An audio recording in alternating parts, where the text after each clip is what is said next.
I really didn't want to talk about this, but recently LeBron James has been very active on his social media account. Posting his workouts. He's getting his grind in. He's like, listen, man, I'm working out here. He's listening to the new Meek Mill album, Wins and Losses, and basically he's taking his time out on his social media to point out a couple things to some of his haters. One of the things that he said is, "I will never lose. I will never lose."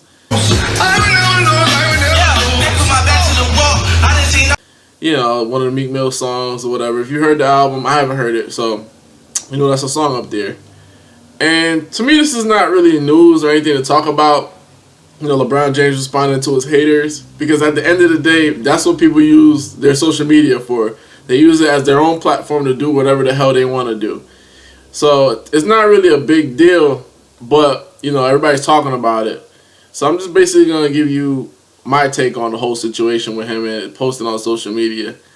At the end of the day, LeBron just has to face the fact that being passive aggressive in a case like this isn't gonna work. It's gonna just make him look like a sore loser. And basically, that's what he's coming across as a sore loser. Like you lost in the finals, you lost 5 times. So when you're talking about you will never lose. So I don't know what message he's really trying to send. Maybe he's just trying to say, I'm the king, I'm gonna be here, I'm gonna continue to be here, etc. But at the end of the day, you don't need to respond to any of your critics.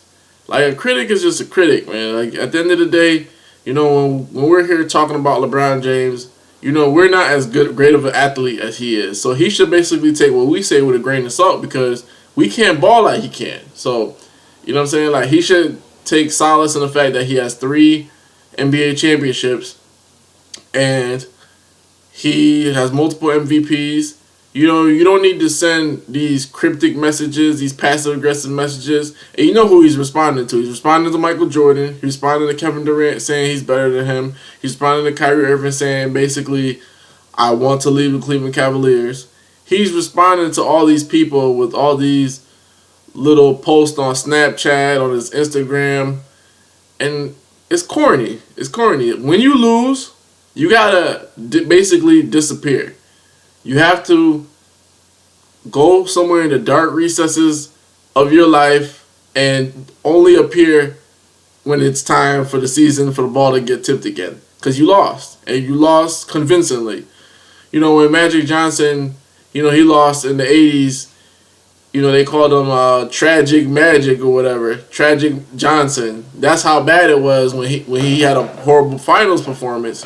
And he told you he just worked on this game. He stayed away from the media, and he just came back better and ready to go. And that's all LeBron has to do. He doesn't have to show us that he's working on his game, or he's working on his body.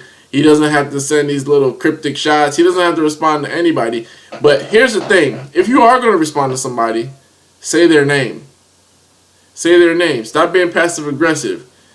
You look weak. It's one thing to be passive aggressive and you're winning. You know what I mean? When LeBron James came back home in Cleveland with the Ultimate Warrior shirt after winning the championship, that was extremely fitting.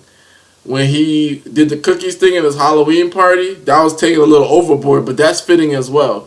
But when you just lost the NBA Finals, averaging a triple-double, and you lost in 5 games, there's nothing fitting to come. There's no comeback. There's no witty comeback that you could put up there. You just have to take the L. You have to eat crow.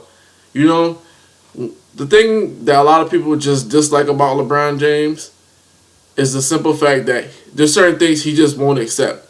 He'll lose, but then he'll come out and say, this person lost. He won't accept the fact that, hey, I lost. That's it. He'll understand his argument for being the greatest player, one of the greatest players of all time, but he won't understand somebody else's argument as to why he's not one of the greatest players of all time. He just has this weird bias to the point where no matter what you tell him, or no matter what the situation is, he's going to try to change the narrative, change the perception, control the narrative, control the perception. And the thing is, you can't control everybody's perception. You can't control everybody's narrative. You can't respond to all these trolls. You're making them good. They're going to troll you even more. There's a guy out there that he's basically a social media star by doing the LeBron James challenge.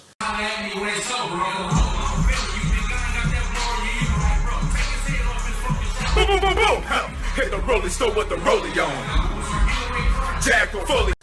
And just imagine if he keeps posting all this stuff throughout, the off season, how it's gonna be for him when he gets back to the regular season, into the playoffs. If he loses again, it's gonna be curtains for him because people are gonna be making even more fun of him.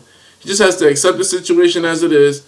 You lost this round, come back stronger. You don't even have to say anything to anybody.